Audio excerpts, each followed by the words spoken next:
super legal, que é o desafio do limão com sal. Bom, e hoje eu estou aqui com uma convidada super especial, que é a minha prima Milena. O meu primeiro vídeo com ela, mas ela vai fazer muitos e muitos mais vídeos com a gente, tudo bem? Bom, vocês já devem conhecer esse desafio, mas para quem não conhece, é assim. Cada um tem a metade de um limão e tem o sal aqui do lado. Aí vai ter que passar um pouquinho de sal no limão e quem chupar na metade inteirinha, sem fazer careta, ganha.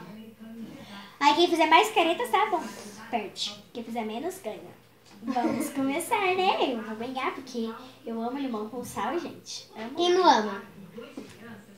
Samuel. Eu já passei. Só um pouquinho, tá pra fazer. Vou espremer um pouquinho aqui pra ficar mais fácil, tá, gente? Pra me chupar. 1, 2, 3 e...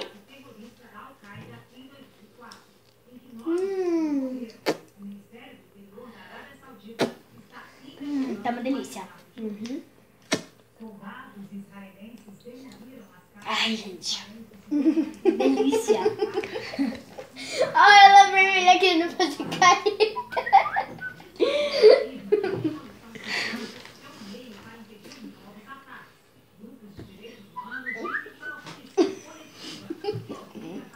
Eu tô tentando não fazer careta. Eu só tô indo. Tá super bem. Se olhando aqui.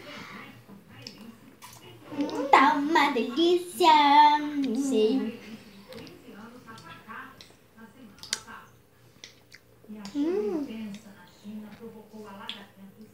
Tá uma delícia.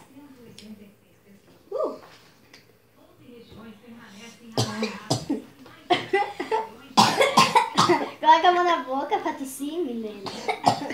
Nossa. É o sal. Fez careta já. Fez careta tossindo. Nossa.